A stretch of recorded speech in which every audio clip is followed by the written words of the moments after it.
Expedition 44, here again with Matt and Ryan. We are on a series on the church, and we started in Revelations. This is our third part in the series, and it's entitled Smyrna. Catch us up a little, Matt. Yeah, so the first week we just kind of did an overview of the church, went through a little bit of the kind of the ways that we look at the book of Revelation, especially those churches, and why we take them as 7 actual churches in the first century in Asia Minor. For the second episode, we looked at the church in Ephesus, who really the big thing that Jesus had against them was, even though they were doing all these good things, they were discerning, but they were very reactionary, which hardened their hearts, it seemed like, towards each other. They lost the love they had at first, which is the love towards other believers, and in that, they weren't being faithful witnesses, because if you can't display the love of Jesus within your congregations, it doesn't reflect Jesus. Right. So today we're picking up with Smyrna, and that's Revelations 2, 8 through 11. And so there's only 4 verses in this section. It's pretty small, yet there's a lot we're going to unpack in 4 small verses. So I'll start out and read that for you. And to the angel of the church in Smyrna write, "The first and last who is dead has come to life, says this: I know your tribulation and your poverty, but you are rich, and the blasphemy by those who say they are Jews and are not, but are a synagogue of Satan. Do not fear what you are about to suffer. Behold, the devil is about to cast some of you into prison, so that you will be tested, and you will have tribulation for 10 days. Be faithful unto death, and I will give you the crown of life. He who has an ear, let him hear what the Spirit says to the churches. He who overcomes will not be hurt by the second death." So, Matt, this kind of sounds a little bizarre, just getting onto it. He's writing this letter, and it just comes off weird. If I was writing a letter to the church, it would sound more like probably the New Testament epistles rather than this. So we got to remember, Revelation is an apocalyptic literature, so he's using a lot of symbols, but these symbols connect to something that is real and tangible in their culture that they would have understood. He's not just using some crazy stuff there. They would have known this, but he's speaking in an apocalyptic way. So I think the first thing we need to dig into is, what was the background of Smyrna? Yeah. Then we'll dig into some of these images that he uses about 10 days and suffering and all these Synagogue of Satan and all these different things. So this might be your health and wealth prosperity church if there was one in Revelation. No. That'd be later to see. So the background is, Smyrna was one of the most prosperous cities in all of Asia Minor. So in the first century, it was a very rich area, probably one of the richest areas, maybe besides Ephesus. Okay. It was extremely rich. So in 195 BC, Smyrna built a temple to Roma. So Roma was Rome's personification of herself as a goddess. Yeah. And so it was kind of the goddess of patriotism, I guess you could say. And it was the first temple to the Roman imperial cult was also built there. And so Smyrna was always kind of competing with Ephesus and Sardis for basically the title of the most patriotic city in the empire. Yep. And then around 25 AD, these 3 cities were competing again for the honor of erecting a temple to Tiberius, and Smyrna got the honor because basically Tiberius said that they were extremely loyal to the empire, and they were extremely patriotic. So this is interesting because they had a very large Jewish population, and so, as we often say, this was not the Jewish Empire. This was the Roman Empire. And so the Jews were allowed to continue to worship their God, but the preface was that they still looked at the Roman Empire as over them, or empirical, or the king. Yeah, so the Jews would recognize Caesar as their king.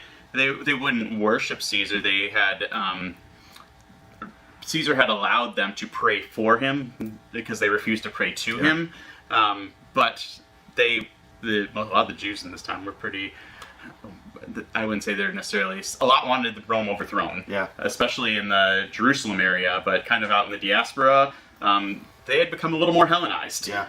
And so this is traitorous, treasonous language against the emperor when it gets to this point. Yeah. So this is why dating is important, because if you put this pre-70 AD when it was written, then you're going to see they're on the brink of war, which we know after the fact in history. If you put it later at like 90, the Jews have really been annihilated. So when I'm dating it and I go back and I spent some time on this, this is one of the reasons why the language, I would kind of say, does a better job to show the initial writing in the mid to late 60s rather than after that. And so the Jews enjoyed some protection in their religion under the Roman Empire in this, that they would pray for the emperor, but not pray to the emperor, and the Christians were seen as a sect of Judaism initially. We'll get more into that later of what happened and all this, but the Jewish perspective on the Christians was interesting because they didn't see them as Jews, and they would often tell the Romans that no, these aren't Jews, even though it had a lot of Jews had become followers of Jesus, and it was illegal to have a new religion in the Roman Empire. And so if they're worshiping some new god or whatever, and the Jews would often say this about the Christians, that brought about persecution. And not only that, their god was a king that was the true king and not Caesar, and so then it was treason on top of a new religion, and that brought a lot of persecution. And so that's some of the background of what's happening in Smyrna here between the Jews and the Christians, and the Romans and the Christians. And there's political language going on here. A lot of people are looking for a political Messiah, or, there's talk about, does the Messiah we have, did he fit the bill for that, or whatever. Kind of goes back to that give us Barabbas thinking of the wanting the traitorous despot that comes and overthrows all that stuff. So you've got lots of different things kind of coming into your understanding of this passage. Another really interesting thing is that Smyrna was one of two churches of the seven in Revelation that basically Jesus doesn't correct. He doesn't bring a correction to them. He actually just brings praise to this church. And so remember, the idea is that the goal of these churches is to be a faithful witness as Jesus was the faithful witness. And so this is a church that's suffering. So it seems that Smyrna is living as lights within that culture between the Jews and the religious establishment and the imperial establishment, and they're being lights within there, and Jesus praises them for that. So in verse 8 we get a little bit of a description. So that's we kind of get the description of Jesus right off the bat, and remember, every description of Jesus with all seven churches relates to something that the church needs to resemble. So, like the last time with Ephesus, it was the same way, that he holds the seven stars, that Jesus is truly the king and not Caesar, and not taking the mark and the agora or any of that. So here, the first thing that Jesus says about himself is that he's the first and the last. So first would have meant something to the Smyrnans, since they were the first to build a temple to Roma. They were the first to build a temple to Tiberius. Even on their coins, it said Smyrna, the first in Asia. And so they thought of themselves kind of as the first in their loyalty. And so the first language is not only a slap in the face to the imperial cult, but it's communicating that Jesus is divine and sovereign and not Roma, and it's kind of, which kingdom will you serve? So there's a lot of word plays in the scripture, and most people don't realize how many word plays are in the scripture. And whenever you get one of these, it kind of theologically creates a question to us of how much do you read into this wordplay? Like, is this just, this rhymed in the way that they wrote it? I don't think that's going on here. There's something to the idea that it might still be a little bit of wordplay of Smyrna, the first of, but there's significance in being the first too. The next thing, how Jesus describes himself to this church, is he was the one who was dead and came to life. And so it's an important message to communicate to this church that's suffering, and it shows that Jesus was vindicated in his resurrection, and they will be too. So essentially Jesus is kind of saying, been there, done that. Another thing to keep being Christ, be Christ. So keep mimicking Christ, resemble Christ, imitate Christ, because Jesus has done this. He suffered and was vindicated. The church in Smyrna, when they experience this, they're going to follow the pattern of Christ, and they will be vindicated. So what we're getting is we're kind of getting descriptions of the church here. So in Ephesus, the first one, you have like the description of love, and then the second is suffering. And these are kind of, we get the revelation of Christ, so we're getting what it looks like to live Christ-like. And even John Stott said that if the first mark of a true and living church is to love, which is Ephesus, the second is to suffer. And so this is backward, countercultural kingdom too, because what we have is Smyrna, who is one of, a wealthy place, very rich, yet what it looks like as the result of Christianity in this very wealthy, affluent place is exactly the opposite. If you're doing it right in the kingdom, you're going to be suffering. There's no health or wealth gospel in Smyrna. And some have argued that the word that they use here for poverty is like the strongest word for that concept that they had in Greek. So they were like, not just that they had a little bit of lack, but they like had nothing. And so it's a super strong word. So there's kind of some theories on their poverty. that we can get into, and some have thought that maybe that they were targets of robbery. Yeah, there's another take on this, is that they had to share everything. Like, they didn't have enough for everybody to be in this, so they shared what they had, and that to the culture would have looked like they were in need.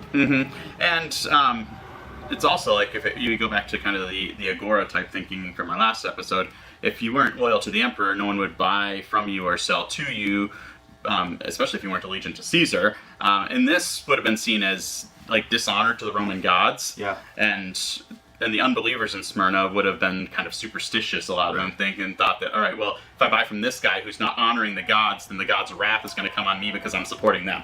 So if you're reading in between the lines, they're not suffering because of like natural causes of like they're starving or something or they like have that. Sickness or anything like that. It's backward kingdom thinking that this is actually something that they should probably count joy in, that it's a effect of their Christianity in the place that they're living. Yeah, and so Jesus tells the church in Smyrna as though he sees their poverty, but they're actually rich. Yeah. Like spiritually. Yeah. He's like, though it might look like this on the outside, it's actually the opposite.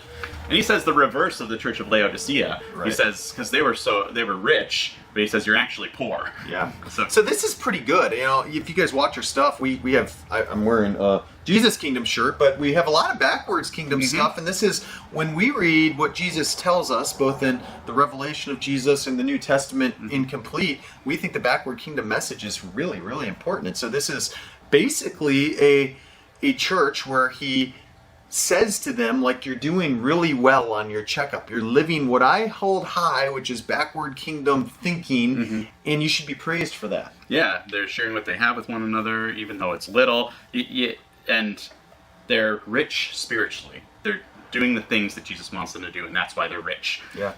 So now we get to 9, and there's kind of the latter part of 9, you kind of get this idea of Judaism. Like, there's kind of a synagogue language. Yeah, what's going on here? So the next issue is that there's slander or blasphemy from the Jews, it seems like. And so we talked a little bit ago about kind of the Jewish mindset towards the Christians, and especially that they were hostile, and we said this points to like more of a 70 AD type.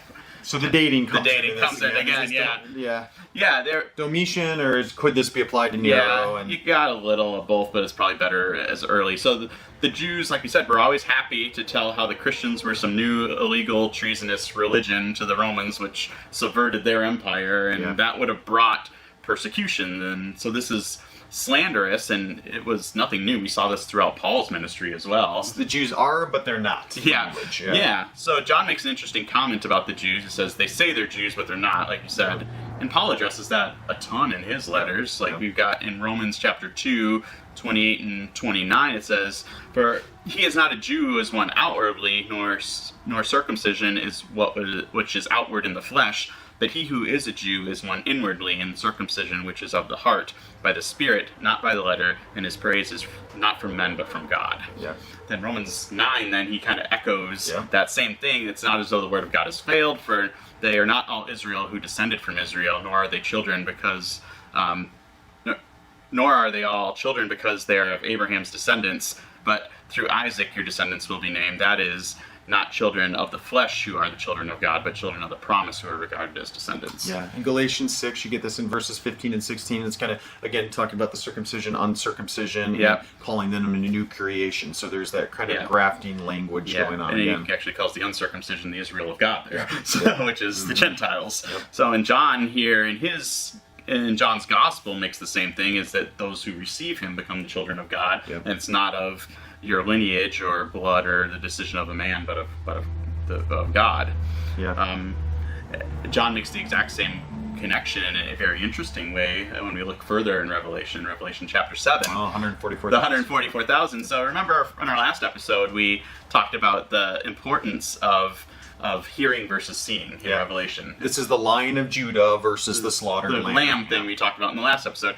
John does the same thing with the 144,000. So he hears this military census of 144,000, which is kind of echoes of back in Numbers and the conquest and all of that type of stuff. And so that's what he hears, and he hears this number of all these tribes in the mountain equaling 144,000. But when he turns and looks, he sees every tribe, tongue, and nation worshiping around the throne, which is kind of interesting in there. And so he looked and he beheld a great multitude from every tribe, tongue, and nation, and they were crying out in a loud voice, saying, "Salvation to our God who sits on the throne and to the Lamb." Yeah. And later in Revelation, it says that they follow the Lamb. Those same 144,000 follow the Lamb wherever he goes. Yeah. So true Jews worshiping the Lamb from every nation. Yeah. So that is kind of connecting there. So Jesus calls these Jews who are not Jews the Synagogue of Satan. Yeah. Which is kind of interesting. Very interesting. There. Yeah. So that kind of gets back to what we talked about in our first episode, the synagogue type language. It took on the hierarchy type stuff, and then kind of went into Catholicism and all of that from our first episode. So if you missed that, you can go back and listen to that. But it's allegiance language again of like, who is your allegiance to? Who are you going to give your time, treasures, and talents to? So the slander is of the true people of God, who are the ones who are following the slaughtered Lamb, who are allegiant to his kingdom and not the kingdoms of this world. And Jesus calls what the Jewish people in the synagogue are doing to the Smyrnaean church of the devil, basically. He's saying they're a synagogue of Satan because of what they're doing. The Jews are not actually worshiping Yahweh, but they're more aligned with Satan. So what we're trying to do is we're trying to read through what might be metaphorical language, allegory, things like that. We know a little bit about some things that are mentioned, like the 144,000, things like that. We're trying to figure it out. You know, what do we do with this? Where do we put it? Michael Gorman sums this up really good in Reading Revelation Responsibly. Yeah, it's a great book, and we're going to probably go more into some of our book recommendations for reading the churches in Revelation. But he mentions in this book, it's likely that some of the Jews had betrayed their own identity as God's people by colluding with those possessing economic power. So he makes in parentheses here, perhaps officials in the trade guilds, which is a network of tradespeople similar to the modern unions, or temples who also served as banks. Yeah. Then he says, or colluding with Roman political officials in the persecuting of the Smyrnaean church. The economic impact and the potential for legal action have apparently not led any in the Smyrnaean church to accommodate this. The challenge is to remain fearless and faithful, to trust and obey. So theologically, there's a couple ways to look at this. You probably heard of replacement theology. Replacement theology is kind of where the Jews failed miserably and then somebody else needs to replace them as God's chosen people. This is not replacement theology. This would be called fulfillment theology, which is very different. Yeah, so we believe that Jesus is the true Jew, and those who align with him and his kingdom are grafted in. They're incorporated into Christ, in a sense. They're children of Abraham.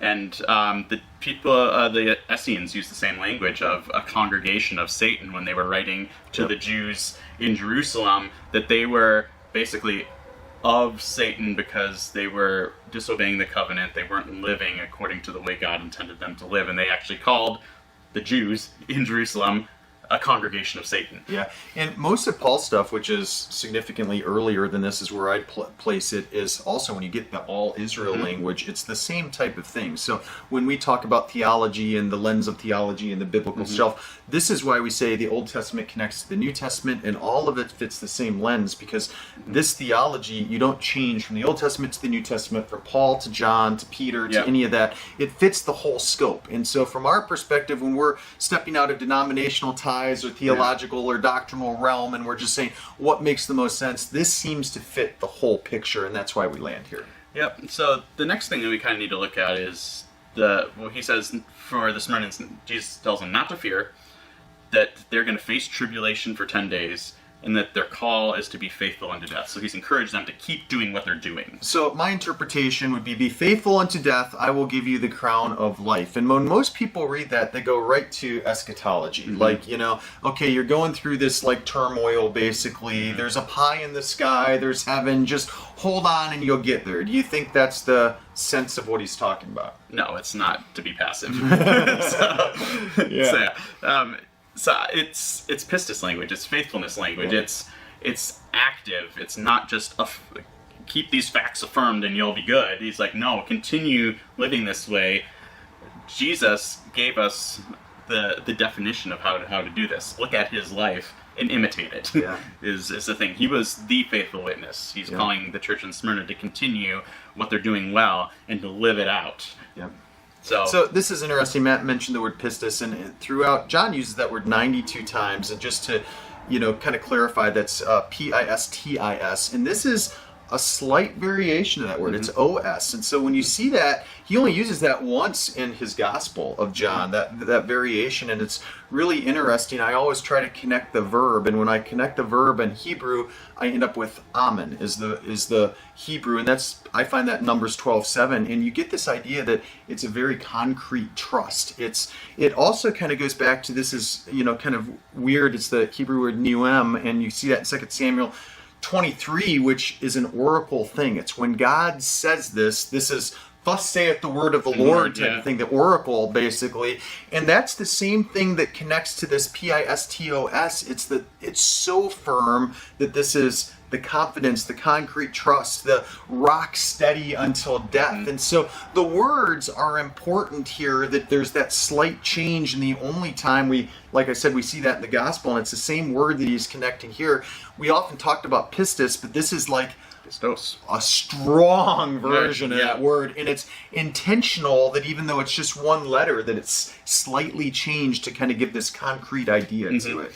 Yeah, so in this section here in verse 10, the first thing talks about is don't be afraid of being cast into prison. Usually when you're cast and thrown into prison, it was for being disloyal to Caesar quite often, and that's what they would have been thrown into jail for. We've kind of gone through that already in this episode, but usually you'd face an unfair trial, and you'd die, and usually it would be pretty painful. You have a say, but you really don't have a say. No, they didn't really have justice. So, but notice it says that the devil is the one throwing you into prison. It's not the Jews throwing you into prison. It's not the Romans throwing you into prison. But in this goes to the whole Deuteronomy 32 worldview that behind these kingdoms and behind people, that it's the powers are the true enemy. Our battles against isn't against flesh and blood, but it's against the principalities and powers. Which goes into 10 days. That's really interesting. Why tribulation and testing for 10 days? Yeah, some people don't know what to do with this. No, there's a Daniel allusion. Yeah, I believe it is. A lot of scholars think the 10 days is an allusion to the first chapter of Daniel, verses 11 to 16. So Daniel's invited to eat from the king's table, to sit at the king's table, to eat from the king's table. And that was a sign in Babylonian culture that you were in alignment with the king. Yeah. So why do we take this? If you ever study a class in Revelation, it's almost always called Daniel Revelation. Yeah. And so, they put the two together because Daniel is one of the few places in the Bible that is truly prophetic, as our 20th century term wants to call that, of seeing off into the future, which really wasn't what prophecy or being prophetic meant in the Old Testament. It was more for that time. But that's why people like to put Daniel and Revelations together. So when we interpret it this way, it's really important to kind of take that. And what did 10 days mean, putting it together in Daniel Revelation? It was time of a purification rite of testing before the Lord. Yep, so these 10 days in Daniel, he asked the commander there if he can have 10 days just to eat vegetables and that, and prove that at the end of the 10 days to be examined and say, am I healthier than the men who are eating from the king's table? Yeah. Now there's something else really neat going on here. I just made the point of words are important, and our last one, pistos, is important. Like, he uses a word here. So the Bible that normal people are still reading when this is written is going to be the Septuagint for really the last 200-300 years. And he does a connection on the word play here, which is really, it's telling. Like, again, like all of these words are very intentional in exactly the way that he's writing. Yeah, testing and 10 days, both in the Septuagint, are in Daniel chapter 1, and they're the same words John uses in Revelation chapter 2 here. And the point is that Daniel has God with him in the trial, and God ultimately delivered Daniel, so God will ultimately deliver the Smyrnaeans from their tribulation. It's pretty cool. And so it's connecting a lot of what happened. And this is when I go back to this, when we think of faithfulness, we want to think of platonic faithfulness, of out in the future. But what God does, and this is, again, what's happening here, is this isn't the way Hebraic authors wrote. Faithfulness from a Hebraic sense was what God's already done. And so this is so cool, talking about God's rock-steady faithfulness, and go back and look at the 10 days of purification, rites, and testing. See what God did there. Why would he do anything else with you? Yep. Yeah, and we talked about being faithful unto death. It's the call to reflect Christ's faithfulness unto death. Yeah. And that echoes back to the whole description of Jesus was the one who died and came to life in his introduction to the Smyrnans. One of the things I really like about doing these videos with Matt is he's probably the most well-read person I know. His library's great, all this stuff. And so you mentioned a Gregory Stevenson quote. Yeah, he has an amazing book on Revelation called The Slaughtered Lamb, which really is kind of this two kingdoms point of view all the way through it. Very similar to Michael Gorman's take on it, but he has a really good quote. In imitation of their Lord, the church in Smyrna is called upon to maintain their faithful witness, even if such witness leads to their deaths because of the victory of Christ is achieved through a witness that does not falter or fade, even in the most extreme circumstances. Yet he assures them, if they share in this part of Christ's pattern, they will also share in the remainder of that pattern, Christ's glorified resurrection, the crown of life. The 7 letters transform the concept of victory. If Christ sets the pattern, then our understanding of victory must conform to Christ's own victory. Christ's own victory achieved on a cross was not a victory over his Roman oppressors or Jewish enemies, but over the power of Satan. So again, Matt connected a lot of the Deuteronomy 32 worldview powers here. This is what happened at the cross, that, whatever view of atonement you're studying, there's something that we don't quite know the whole story, that at the cross, these kind of Christus Victor ideas, these powers were overcome. And when I read Crown of Life, that's the connection that I make when I see those words all the time. So it leads into the last verse of the text, which talks about to conquer. And we looked a lot last week at the word Nike and how Rome thought of conquering was very opposite of the way that Christ conquered. So the Smyrnans are called to conquer in the way that Christ conquered, and they'll be given the crown of life. And it says, and they won't experience the second death. Right. Those are the things. So this crown of life wasn't like a crown with diadems in it. It was the wreath that you got from winning an athletic event or something like that. That's the kind of crown, the victor's crown they called it. And so it connects also back to the tree of life that we've seen. And every single one of these images of what the conquerors get are in Revelation, the very end of Revelation. We see all of them.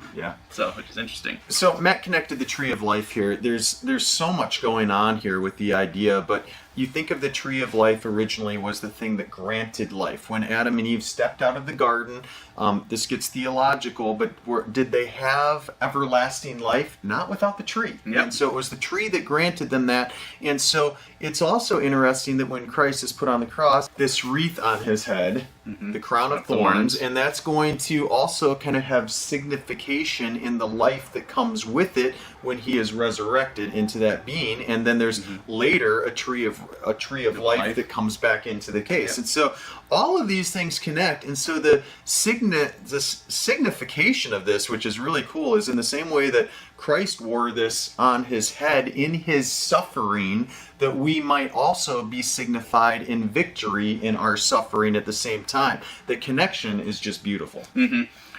So second death he mentions then, and we've talked about in our hell videos a lot about second death, our hell series. So the second death is found, it's not found anywhere else in the Bible. We don't see that, but we do see it in the Aramaic Targums. So these are contemporary documents here of ways that they were interpreting scripture. And the Aramaic Targum on Deuteronomy 33 verse 6 says, "May Reuben live in this world, and may he not die a second death, by which the wicked will die in the world to come." So, if you're not familiar with Targums, the best way to kind of view those extra biblical material that was like a commentary. Yeah, so it's what the people of the day would have thought about this. So this gives us a good idea of if this is the way they were thinking of it and viewing it, then that might be a good place for us to start, if nothing else. So Christians may have had this second death language maybe thrown at them by the Jews, saying that they're going to experience second death, but Jesus is actually saying that no, you're going to be saved from the second death, and those who aren't part of my kingdom, those who are allegiant to Rome, those who aren't following the way of Jesus, really will experience the second death. Final judgment. So, and Jesus uses this to reverse basically what is likely being thrown at that, and they're actually getting the crown of life, which you talked about, actually equals vindication through suffering. And so it's a huge connection, and we see the culmination of this at the end of Revelation 20 and 21. And again, I'll just kind of tie in the lens, we talk about a lot in our hell videos and things like that, is what is the second death, and kind of going into death is death, and this is death language in the Bible and is going to complete your lens. And so I always like to bring these points out because we've thought about these things a lot. There's a ton of connection to one theological doctrine to the other, or why we go this way or that way. And so when we're in a hell video talking about annihilation, all of this ties into these things. And so they're all kind of grafted together. And when we read something, when we're doing a video on the church and we're doing a whole nother series on hell, it's circular. They all connect that way. Yeah. So when we're looking at living this out, I think a good example would be Polycarp. Yeah. And Polycarp was a Smyrnaean. Yeah. So, let's take his perspective. So he might have read this down the line. Yeah. Some who take the late date said that Polycarp may have been an early Christian at the time that this was written. So maybe he was one of the original recipients. We take a early view. So, but we believe that he probably got this message and lived this message, and we see he did. So Polycarp was.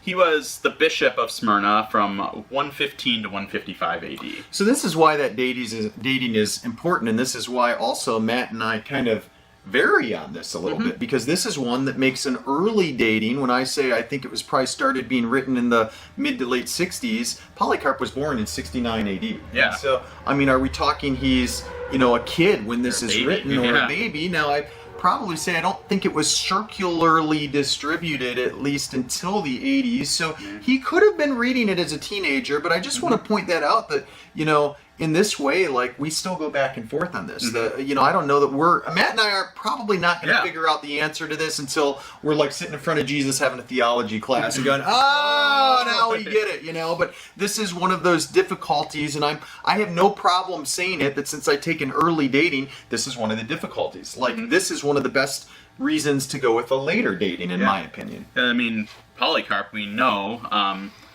that he probably didn't offer sacrifices to the emperor. Right. He probably subverted the empire by proclaiming Jesus as his king. And at the age of 86, he was arrested by some officers. So his whole life, he's living in allegiance to Jesus, basically, and not to he's an Rome. old man. This is very old for this time. Right. Like, most people died very young, and he's 86. And so the story goes that when these officers came to arrest him, this is a great story, by the way. He makes them a meal and gives them something to drink, and he asks if he can have some time to pray before he's brought in, because he likely knows he's going to his death. Yeah. And so he goes off for like an hour to 2 hours, it says, in his back room, and prays for the faithfulness to be faithful to Christ, while his captors are out there eating the meal that he prepared for them. And then they take him away. And so he was given the chance to renounce Christ and give allegiance to the emperor, but his response was this.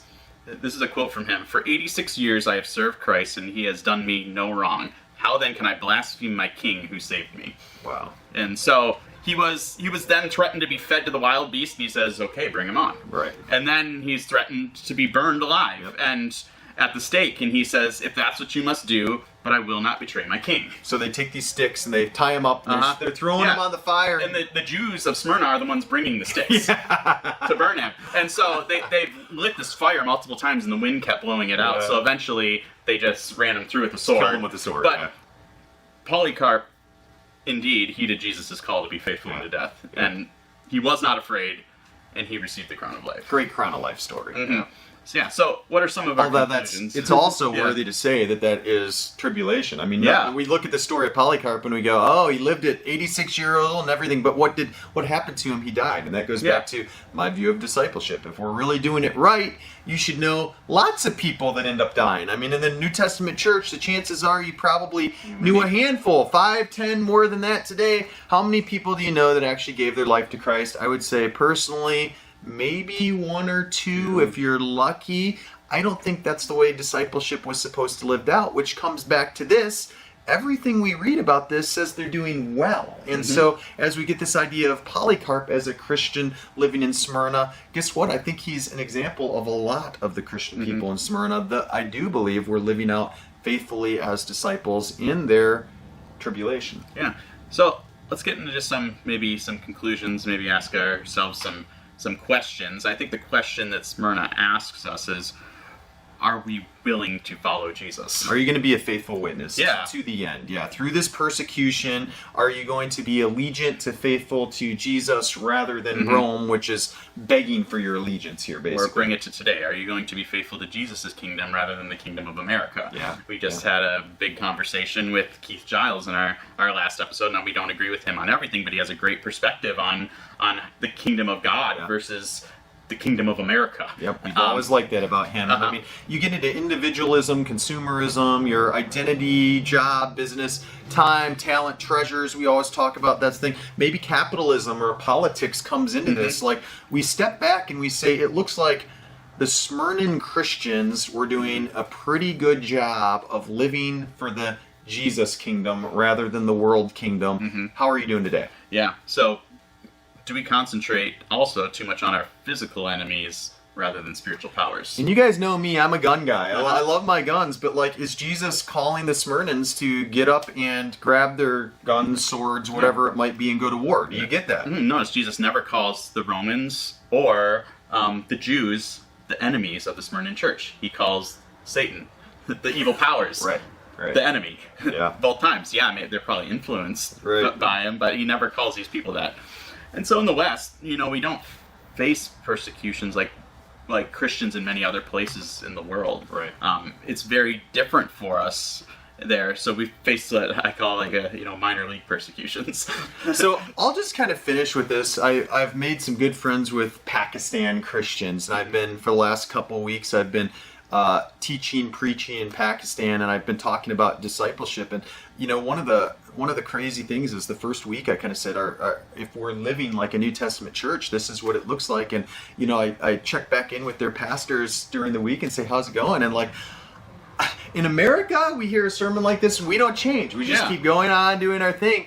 It's really interesting in Pakistan, like, their life changed. Like, in fact, I'm not sure that, like, not everybody in that church isn't going to go start selling all of their possessions, changing their job, completely living out first century discipleship, because they think differently even today in third world countries than what we think in our American consumerism. Yeah, and so the call to the Smyrnans and the call to us today, it was written to them, but we can see what of this do we need to apply to us today. Is where are we entangled? How can we become more like the Smyrnans and really live out true faithful witness, discipling the pattern of Christ? He praises the Smyrnans for doing this. They were suffering. Yeah. Are we too into our health and wealth, consumeristic, individualistic, capitalistic mindset of being Americans, or we might call ourselves Christian Americans or American Christians, but Christian is a horrible adjective.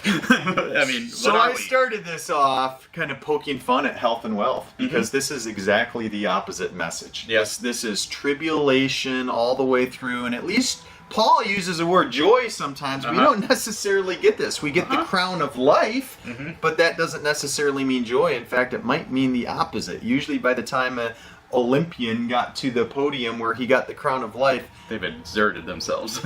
they're almost dead. Uh-huh. May God bless you and keep you.